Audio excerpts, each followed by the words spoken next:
वो 30 साल बाद लौटी थी, उसी मिट्टी की गली से जहां उसने पहली बार चलना सीखा था, उसी नीम के पेड़ के नीचे से जहां वो घंटों बैठकर किताबें पढ़ती थी, उसी कुएं के पास से जहां उसने एक लड़के को पहली बार देखा था और दिल ने कुछ अजीब सा महसूस किया था।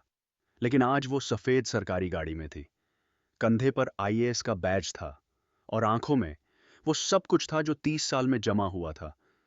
गांव के लोग बाहर निकल आए थे। कोई चिल्लाया, अरे, कविता मैडम आई हैं। बच्चे दौड़े, औरतें दरवाजों पर खड़ी हो गईं, बूढ़े अपनी लाठी टेक कर उठ बैठे। लेकिन उस भीड़ में एक आदमी था जो नहीं निकला। वो अपनी टूटी चारपाई पर बैठा था, आंगन में, और उसकी आंखें उस सफेद गाड़ी को देख रही थीं। उसका नाम था राजन, कविता का पति, जिसे वो 30 साल पहले छोड़ गई थी। नहीं, ये सही नहीं है। जिसे वो छोड़कर नहीं गई थी, जिसने उसे जाने दिया था। ये कहानी शुरू होती है बहुत पहले से, मिर्जापुर जिले का एक छोटा सा गांव, रामनगर, जहां खेत थे, कच्ची सड़कें थीं, एक सरकारी स्कूल था जिसकी छत टपकती थी, और एक मंदिर था जहां हर मंगलवार भीड़ होती थी।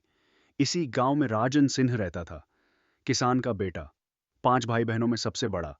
पिता की तबीयत खराब रहती थी। खेत था, लेकिन पानी नहीं था। फसल होती थी, लेकिन दाम नहीं मिलते थे।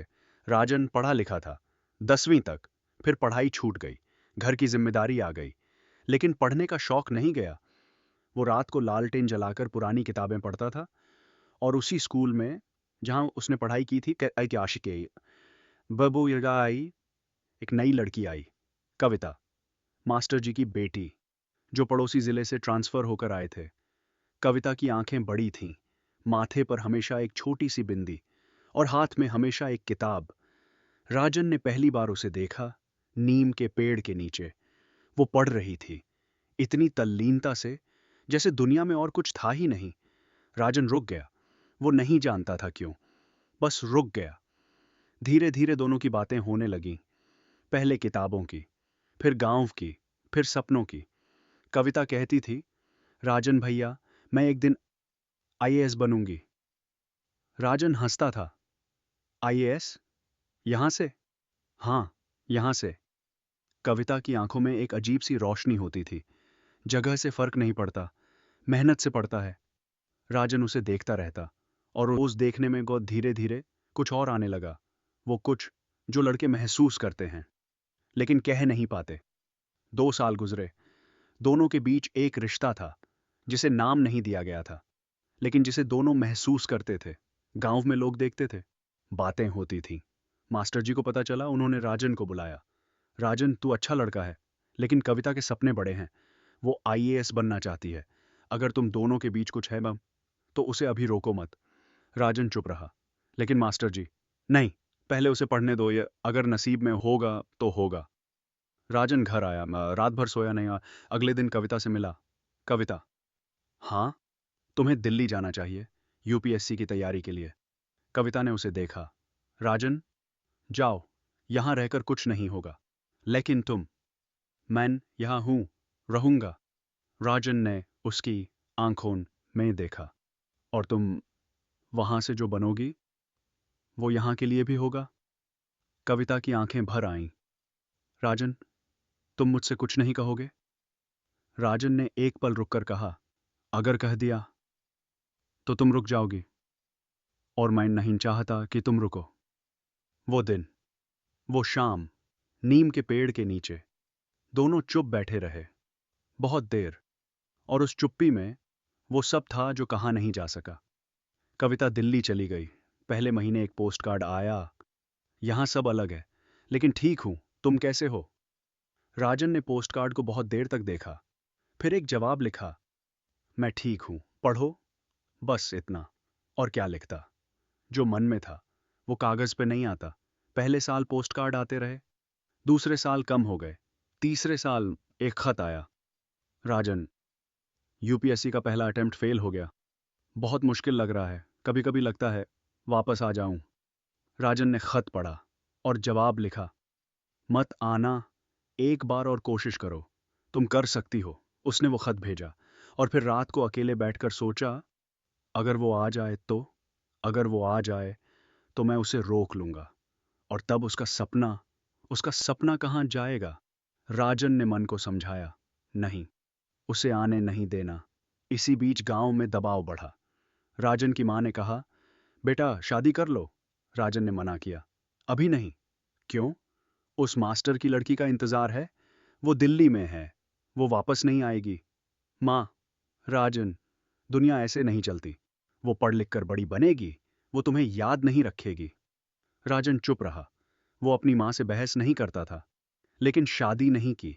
साल गुजरते रहे, 5 साल, 7 साल, 10 साल, खत आने बंद हो गए। राजन को नहीं पता था कविता पास हुई या नहीं, कविता कहाँ है, कविता कैसी है। बस एक दिन गांव में किसी ने कहा, अरे सुना है मास्टर जी की बेटी आईएएस बन गई। राजन उस दिन खेत में था। उसने यह सुना और कुदाल रख दी, वहीं बैठ गया, मिट्टी पर। बहुत देर तक कुछ नहीं बोला। अंदर एक अजीब सा मिश्रण था, खुशी, गर्व और एक दर्द लतशम जिसका नाम नहीं था। साल गुजरते रहे। राजन ने शादी नहीं की। गांव वाले हंसते थे, ताने देते थे, वाह राजन पागल है, उस लड़की ने भुला दिया इसे, अब तो अफसर है वो, इसे क्या याद करेगी। राजन सुनता था और चुप रहता था। वो खेती करता था, अपने भाई बहनों की शादियां कराईं, भतीजे भतीजियों को पढ़ाया। जिंदगी चलती रही, लेकिन एक जगह, एक कोने में कुछ रुका हुआ था। और फिर वो दिन आया जब सफेद सरकारी गाड़ी गांव की गली में आई और कविता उतरी। कविता ने गाड़ी से उतरते ही पहले आसमान देखा। वही आसमान, गांव का आसमान, शहर के आसमान से अलग होता है, ज्यादा खुला, ज्यादा नीला। उसकी आंखें भर आईं। उसने खुद को संभाला। आईएएस ऑफिसर को रोना नहीं था, अभी नहीं। गांव वाले आगे बढ़े। कविता मैडम, प्रणाम। मैडम, आप आ गई। मैडम, हमारे गांव की बेटी। कविता ने हाथ जोड़े, मुस्कुराई, बात की, लेकिन उसकी आंखें किसी को ढूंढ रही थीं। भीड़ में, गलियों में, दरवाजों पर, और नहीं मिला। उसने धीरे से एक बच्चे से पूछा, राजन सिंह का घर? बच्चे ने उंगली से इशारा किया, वो रहा। कविता ने अपने साथ आए अधिकारियों से कहा, आप लोग सरपंच से मिलिए, मैं थोड़ी देर में आती हूं। वो उस गली में मुड़ी, पुरानी गली, जहां राजन का घर था। कच्चा घर, मिट्टी की दीवारें, आंगन में एक तुलसी का पेड़ और एक टूटी चारपाई जिस पर राजन बैठा था। कविता रुक गई, आई दरवाजे पर। राजन ने नजर उठाई हुई। दोनों की आंखें मिली। 30 साल बाद। राजन की उम्र दिख रही थी। बाल सफेद हो गए थे, चेहरे पर झुर्रियां थीं।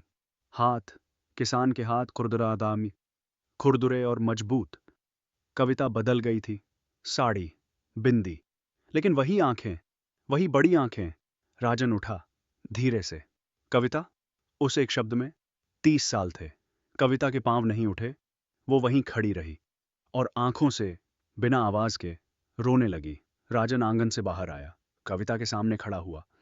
दोनों के बीच 2 कदम की दूरी थी, लेकिन वो दूरी, वो सिर्फ 2 कदम की नहीं थी, उसमें 30 साल थे, हजारों रातें थीं, अनगिनत, अनकहे शब्द थे। आ गई, राजन ने कहा। हां, देर लगा दी। कविता की आवाज टूट गई। हां, बहुत देर। राजन ने कहा, अंदर आओ। कविता अंदर आई। उसने घर को देखा, वही पुराना घर, कुछ नहीं बदला था। दीवार पर वही पुरानी तस्वीर, राजन के माँ बाप की। एक कोने में किताबों का ढेर, पुरानी किताबें जो राजन पढ़ता था। कविता की नज़र किताबों पर रुकी। ये किताबें, हाँ, पुरानी हैं, लेकिन अभी भी पढ़ता हूं। कविता ने एक किताब उठाई और उसके अंदर से एक पोस्ट कार्ड गिरा। उसी का लिखा हुआ पहला पोस्ट कार्ड, जो उसने दिल्ली से भेजा था। यहां सब अलग है, लेकिन ठीक हूं। तुम कैसे हो? कविता के हाथ कांपे। राजन, यह हर खत रखा है मैंने, हर पोस्ट कार्ड। कविता ने उसे देखा। कितने हैं? गिने नहीं, लेकिन सब हैं, सब हैं। कविता चारपाई पर बैठ गई। राजन ने चाय बनाने के लिए कहा, लेकिन कविता ने रोका। नहीं, बैठो, बात करो। राजन बैठ गया। सामने दोनों के बीच खामोशी थी। वो खामोशी जो पुराने रिश्तों में होती है, जब बहुत कुछ कहना हो और शुरू कहां से करें। ये न पता हो। माँ, कविता ने पूछा। गई, 5 साल पहले। पिताजी, 10 साल पहले। कविता की आंखें झुक गईं। मुझे पता नहीं था। तुम्हें कैसे पता चलता? तुम। राजन, कविता ने बीच में कहा। मत कहो कि मैं थी नहीं। राजन चुप हो गया। मैं जानती हूं, मैं नहीं थी। और यह मेरी गलती है नम। गलती नहीं है। तुमने वो किया जो तुम्हें करना था। राजन, कविता ने उसकी आंखों में देखा। क्या तुमने मुझ पर कभी गुस्सा किया? राजन एक पल रुका। हाँ। कब? जब खत आने बंद हो गए। क्विटा की आंखें पर आइन। मनबूसी हो गई थी। पोस्टिंग्स थीं, ट्रांसफर्स थे, और एक डर था। कौन सा डर? कविता चुप रही। राजन ने पूछा, बोलो। डर था कि अगर तुमसे बात करती रही तो पा के आई तो वापस आना चाहूंगी, और अगर वापस आ गई तो सपना अधूरा रह जाएगा। राजन ने गहरी सांस ली। और अगर वापस आ जाती तो आईएएस नहीं बनती, और अगर आईएएस नहीं बनती? कविता रुकी। तो कुछ अधूरा रहता। हाँ, राजन ने धीरे से कहा, इसीलिए मैंने रोका नहीं था। कविता ने उसे देखा। राजन, तुमने शादी क्यों नहीं की? वो सवाल जो वो पूछना चाहती थी, जो उसे पूरे रास्ते परेशान करता रहा था। राजन मुस्कुराया। एक थकी हुई मुस्कुराहट। किससे करता? कोई तो होगा। होती। लेकिन। वो रुका। लेकिन? लेकिन मन नहीं हुआ। मन नहीं हुआ, कविता ने दोहराया। बस इतना? बस इतना? झूठ बोल रहे हो। राजन हंसा। तुम अभी भी वैसी ही हो? सच सुनना चाहती हो? हाँ। राजन ने एक पल आसमान देखा, फिर कविता को। सच ये है कि जब तुम गई थीं तो मुझे लगा था कि भूल जाऊंगा, वक्त सब भुला देता है। लेकिन। वो रुका। नहीं भुलाया। और जब नहीं भुलाया तो किसी और के साथ गलत होता। कविता की एक आंसू गाल पर आ गया। राजन, क्या? मुझे माफ करोगे? राजन ने उसे देखा। किस बात की माफी? इतने सालों की। कविता। राजन की आवाज में कुछ था जो नरम था, जो इतने सालों की मिट्टी और धूप में बना था। तुमने जो किया वो सही था। तुम यस बनी। तुमने कुछ किया। अगर यहां रुक जाती है ना तो क्या होता? तो तुम्हारे साथ होती। और? और बस। बस यही तो जिंदगी नहीं होती। राजन ने कहा। इंसान को कुछ करना होता है, कुछ बनना होता है। तुमने वो किया, लेकिन तुम अकेले रहे। हाँ, राजन ने सच कहा। रहा। अकेला रहा। कभी कभी बहुत अकेला लगा, लेकिन। वो रुका। लेकिन ये सोचकर अच्छा लगा कि कहीं ना कहीं कविता है, और वो ठीक है, और वो कुछ कर रही है। कविता रो रही थी, चुपचाप। राजन, तुम इतने अच्छे हो, इतने अच्छे इंसान हो, और मैंने तुम्हारे साथ। कविता। राजन ने रोका। रो मत। तुम आईएएस ऑफिसर हो। तुम्हें रोते नहीं देखा गांव वालों ने। कविता ने हंसने की कोशिश की, आंसुओं के बीच। तुम वही हो, बिल्कुल वही। और तुम भी, राजन ने कहा। उस शाम दोनों बहुत देर बैठे रहे। बातें होती रहीं, 30 साल की बातें। कविता ने बताया, दिल्ली के शुरुआती दिन, एक छोटे से कमरे में रहना, 2 वक्त की रोटी का हिसाब लगाना, रात को पढ़ना, सुबह उठकर फिर पढ़ना, पहली बार फेल होना, और रोना, अकेले रोना, किसी को बताने वाला नहीं था। उस रात मैंने एक खत लिखा था तुम्हें। कौन सा? वो जो मैंने भेजा नहीं। राजन रुका। क्यों नहीं भेजा? क्योंकि उसमें लिखा था, राजन, मैं वापस आना चाहती हूँ, और मुझे डर था कि तुम कह दोगे। आ जाओ। राजन ने उसे देखा। और अगर कह देता तो मैं आ जाती। और आई एम यस। कविता चुप रही। दोनों समझते थे, कुछ रास्ते एक वक्त पर एक ही दिशा में नहीं जाते। दूसरी पोस्टिंग कहाँ थी? राजन ने पूछा, जैसे वो पुराना दर्द बदलना चाहता हो। और कविता ने बताया, बिहार, फिर एमपी, फिर यूपी, अलग अलग जिले, अलग अलग काम। एक बांध बनवाया, एक अस्पताल खुलवाया, कुछ स्कूल ठीक कराए। और यहां कैसे आना हुआ? ट्रांसफर मांगी। कविता ने सीधे कहा। क्यों? क्योंकि। वो रुकी। क्योंकि बहुत साल हो गए, और कुछ वाश और रिश व विल डोज रश वे उसे से। और अब मैं यहां हूं। कितने दिन? जितने रहना हो। पोस्टिंग 3 साल की है। राजन ने एक गहरी सांस ली। 3 साल, पहली बार वो 30 साल बाद। उसे लगा कि वक्त के पास शायद अभी और है। रात हुई। कविता को जाना था सरकारी गेस्ट हाउस, लेकिन जाते जाते वो रुकी। राजन, हाँ, एक बात पूछूं? पूछो। क्या तुम अभी भी वही सोचते हो जो उस दिन नीम के पेड़ के नीचे सोचते थे जब मैं जा रही थी? राजन लंबे वक्त तक चुप रहा, इतनी देर कि कविता को लगा शायद जवाब नहीं मिलेगा। और फिर राजन बोला, कविता, उस दिन मैंने सोचा था कि जो जाता है वो लौटता नहीं, लेकिन आज जिसे थी उसकी आवाज थोड़ी कांपी। आज सोच रहा हूं कि शायद जो सच में अपना होता है वो लौटता है, देर से, लेकिन लौटता है। कविता की आंखें फिर भर आईं। मुझे माफ करो राजन। माफ कर दिया, राजन ने बिना रुके कहा। इतनी जल्दी? 30 साल में माफ कर चुका था, आज बस कह दिया। अगले दिन से कविता का काम शुरू हुआ। गांव में बहुत कुछ था जो ठीक करना था। स्कूल की हालत खराब थी, सड़कें टूटी थीं, पानी की कमी थी, अस्पताल नहीं था, बस एक छोटा सा हेल्थ सेंटर था जहां दवाइयां नहीं होती थीं। कविता ने नोट्स बनाए, अधिकारियों से बात की, सरपंच से मिली, और शाम को, हर शाम, वो राजन के घर आती, चाय पीती, बात करती, धीरे धीरे, जैसे 30 साल की दूरी आज से एक दिन चीढ़न कम हो रही हो। एक दिन राजन ने कहा, कविता, गांव में पानी की बड़ी प्रॉब्लम है। मेरे खेत में कौनान एक पुराना कुआं है, लेकिन उसे ठीक करवाने के लिए पैसे नहीं हैं। कविता ने उसे देखा। कितना पानी निकल सकता है उससे? अगर ठीक हो जाए तो 3-4 घरों को मिल सकता है। और बड़ा करें तो? मतलब? मतलब, अगर एक बड़ी वाटर स्कीम बनाए, नल जल योजना, तो पूरे गांव को पानी मिल सकता है। राजन ने उसे देखा। हो सकता है?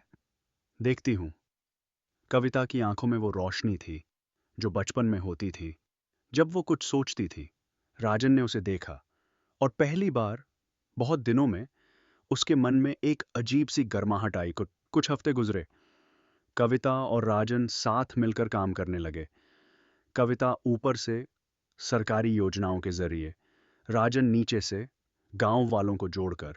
राजन को गांव वाले मानते थे। वो 30 साल से उनके बीच था, उनके दुख सुख में था, उनका भरोसेमंद था। और कविता के पास था अधिकार, संसाधन, और वो दृष्टि जो 30 साल की मेहनत से आई थी। दोनों मिलकर जैसे एक दूसरे के अधूरे हिस्से पूरे कर रहे थे। एक दिन सरपंच ने राजन से कहा, भाई, ये मैडम तो बहुत काम करती हैं, लेकिन तुम इनके साथ इतना वक्त क्यों बिताते हो? राजन ने मुस्कुराया, क्योंकि यह गांव की बेटी है और इसे गांव की समझ चाहिए। और कुछ? राजन चुप रहा। सरपंच हंसा। ठीक है भाई, जो भी हो, अच्छा है। एक शाम, राजन के खेत पर दोनों बैठे थे। सूरज ढल रहा था, खेतों पर नारंगी रोशनी थी। कविता ने कहा, राजन, मुझे एक बात बताओ। क्या? तुम खुश हो? खुश हो? राजन ने एक पल सा सोचा। अब हां। अब? जब से तुम आई हो। कविता चुप रही। राजन, हां, मैं यहां रहना चाहती हूं, हमेशा के लिए। राजन ने उसे देखा। तुम्हारी पोस्टिंग पोस्टिंग 3 साल की है, लेकिन मैं, वो रुकी। मैं ट्रांसफर नहीं मांगूंगी, यहीं रहूंगी। ये गांव है कविता, तुम आईएएस हो। हाँ, और ये मेरा गांव है। कविता ने मिट्टी उठाई अपनी हथेली में। इस मिट्टी ने मुझे बनाया है, अब मेरी बारी है। राजन ने उसे देखा। वो लड़की जो 30 साल पहले किताब लिए नीम के पेड़ के नीचे बैठती थी, आज इसी मिट्टी में वापस आ गई थी। बदली हुई, लेकिन वही। और मेरे बारे में क्या सोचा है? राजन ने धीरे से पूछा। ये, कविता ने उसकी आंखों में देखा। वही जो 30 साल पहले सोचा था, लेकिन कह नहीं पाई थी। राजन कुछ नहीं बोला। कहने की जरूरत नहीं थी। उस रात राजन अकेला बैठा था। आंगन में तारे थे, आसमान में, और एक अजीब सी शांति थी। वो शांति से जो तब आती है जब जिंदगी में कुछ अधूरा पूरा होने लगे। सो उसने सोचा, 30 साल, 30 साल उसने इंतजार किया था, बिना जाने कि इंतजार कर रहा है, बिना उम्मीद के कि कुछ होगा, बस जी रहा था। और आज, आज लग रहा था कि शायद जिंदगी ने कुछ हिसाब किया है। देर से, बहुत देर से, लेकिन किया। अगले दिन कविता सुबह सुबह आई, हाथ में 2 गिलास चाय। राजन देखकर हैरान हुआ। यह मैंने बनाई तुम्हारी किचन से, माफ करना। राजन ने चाय ली, एक घूंट पिया। मीठी ज्यादा है। हाँ, मुझे मीठी चाय पसंद है। मुझे नहीं। तो अब पसंद करो, कविता ने सीधे कहा, और दोनों हंसे। उस हंसी में 30 साल की दूरी तुझे थोड़ी और कम हुई। महीने गुजरे। गांव में काम होने लगा। नल जल योजना के लिए अप्रूवल आ गई। स्कूल की बिल्डिंग की रिपेयर शुरू हुई। एक छोटा सा प्राइमरी हेल्थ सेंटर खुलने वाला था, जहां डॉक्टर हफ्ते में 3 दिन आएगा। और राजन के खेत वाली जमीन पर एक छोटी सी नर्सरी बनने लगी, जहां गांव के किसान मिलकर ऑर्गेनिक फार्मिंग सीखते। यह राजन का आइडिया था। कविता ने रिसोर्सेज दिए, राजन ने लोगों को जोड़ा, और धीरे धीरे गांव बदलने लगा। छोटे छोटे बदलाव, लेकिन असली बदलाव। एक दिन हरिया काका, गांव के सबसे बूढ़े आदमी, राजन के पास आए। राजन बेटा। हाँ काका। वो कविता मैडम अच्छी हैं। हाँ, और तू भी अच्छा है। काका सुन। बूढ़े काका ने उसका हाथ पकड़ा। जिंदगी बहुत छोटी होती है बेटा, जो मिले बता उसे पकड़ो, घमवाओ मत। राजन चुप रहा। काका हंसे। मैं बूढ़ा हूं, लेकिन अंधा नहीं हूं। उस शाम राजन कविता के गेस्ट हाउस गया। पहली बार। कविता ने दरवाजा खोला। राजन, सब ठीक है? हाँ। अंदर आओ। नहीं, यहीं ठीक है। कविता ने उसे देखा। राजन के हाथ में कुछ था। एक पुरानी डायरी। यह क्या है? वो खत जो मैंने तुम्हें कभी नहीं लिखे। कविता की सांस रुकी। क्या? 30 साल में जब भी मन में कुछ आया मैंने लिखा, तुम्हारे लिए, लेकिन भेजा नहीं। राजन ने डायरी उसकी तरफ बढ़ाई। आज दे रहा हूं। कविता ने डायरी ली। हाथ कांप रहे थे। इसमें इसमें वो सब है जो मैं कहना चाहता था, लेकिन कह नहीं पाया। कविता की आंखें भर आईं। राजन, पढ़ लेना, कोई जल्दी नहीं। राजन मुड़ने लगा। रुको। वो रुका। मेरे पास भी कुछ है नहीं है। कविता अंदर गई। कुछ लेकर आई। एक लिफाफा। यह वो खत जो मैंने तुम्हें लिखा था, लेकिन भेजा नहीं। राजन ने देखा। एक लिफाफा, पुराना। पता लिखा था, राजन सिंह, रामनगर, मिर्जापुर। यह यह वो खत है जो उस रात लिखा था जब पहली बार फेल हुई थी, और कहा था वापस आना चाहती हूं। दोनों चुप खड़े थे, दरवाजे पर, रात के तारों के नीचे, और दोनों के हाथों में एक दूसरे की वो बातें थीं जो 30 साल पहले कही जानी चाहिए थीं। राजन ने कहा, कविता, हाँ, अब कहना चाहूंगा जो उस दिन नहीं कहा था। कविता ने उसकी आंखों में देखा। कहो, तुम वापस आ गई, और मुझे खुशी है, बहुत खुशी है। और अगर तुम चाहो तो जो 30 साल पहले रुक गया था, वो फिर से शुरू हो सकता है। कविता की आंखों से एक आंसू गिरा। तुम अभी भी वही हो राजन, वही सीधे, वही सच्चे। और तुम? कविता ने मुस्कुराया। मैं भी वही हूं। बस थोड़ी देर से आई। देर से आए, लेकिन आए। राजन ने कहा। हाँ, तो ठीक है। उस रात दोनों बहुत देर बैठे रहे, बातें करते रहे। वो बातें जो 30 साल में कहीं खो गई थीं। धीरे धीरे वो सब वापस आने लगा। कुछ महीनों बाद गांव में एक छोटी सी सेरेमनी हुई। मंदिर में कोई बड़ा आयोजन नहीं था, बस गांव वाले थे। हरिया काका थे, सरपंच था, और हरिराम, जो राजन का सबसे पुराना दोस्त था। कविता सफेद साड़ी में थी, राजन धोती कुर्ते में, और दोनों के चेहरों पर वो मुस्कान थी जो 30 साल पहले बापाले के स्टे नीम के पेड़ के नीचे पस्काई सा आधी रह गई थी, आज पूरी हुई। हरिया काका ने राजन के कंधे पर हाथ रखा। देर से ही सही बेटा। राजन ने मुस्कुराया। हाँ काका, देर से। और उसके बाद रामनगर गांव धीरे धीरे बदला। नल जल योजना पूरी हुई, हर घर में पानी आया, स्कूल ठीक हुआ, नए टीचर्स आए, बच्चे पढ़ने लगे, प्राइमरी हेल्थ सेंटर खुला। गांव की औरतों को अब बच्चे के लिए शहर नहीं जाना पड़ता था। राजन की नर्सरी, जो एक छोटे से खेत से शुरू हुई थी, उसमें अब 50 किसान ऑर्गेनिक फार्मिंग सीखते थे। फसल अच्छी होने लगी, दाम बेहतर मिलने लगे, और गांव में एक छोटी सी लाइब्रेरी खुली, जिसके दरवाजे पर लिखा था, ज्ञान से गांव, गांव से देश। उस लाइब्रेरी में एक नीम का पेड़ था, आंगन में, जिसके नीचे रखी एक पुरानी बेंच पर कभी कभी शाम को राजन और कविता बैठते थे। वही पेड़ जिसके नीचे कभी एक लड़की किताब पढ़ती थी, और एक लड़का रुककर देखता था। एक शाम उसी बेंच पर कविता ने राजन का हाथ थामा। राजन, हाँ, खुश हो? राजन ने उसे देखा, उस शाम की रोशनी में, नीम के पत्तों की छांव में, और मुस्कुराया। बहुत।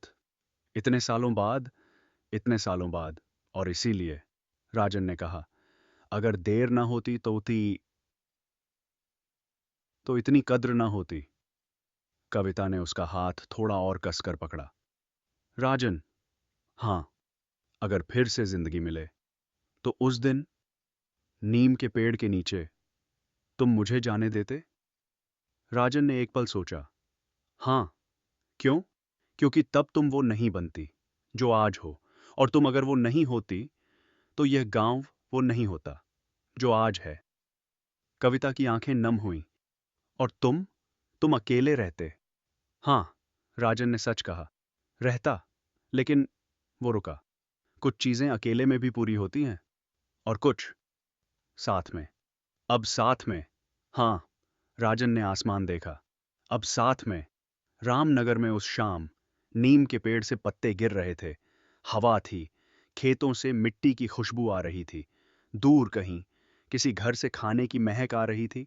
बच्चे खेल रहे थे, और उस सब के बीच उककी एक बेंच पर दो बूढ़े होते हाथ एक दूसरे में, जैसे कह रहे हों, हम मिले, देर से, लेकिन मिले, और अब कहीं नहीं जाना। समाप्त। कुछ रिश्ते वक्त के साथ नहीं, वक्त के बाद पूरे होते हैं, जब दोनों लोग अपने अपने सफर में वो बन जाते हैं जो मिलकर कुछ बड़ा कर सके।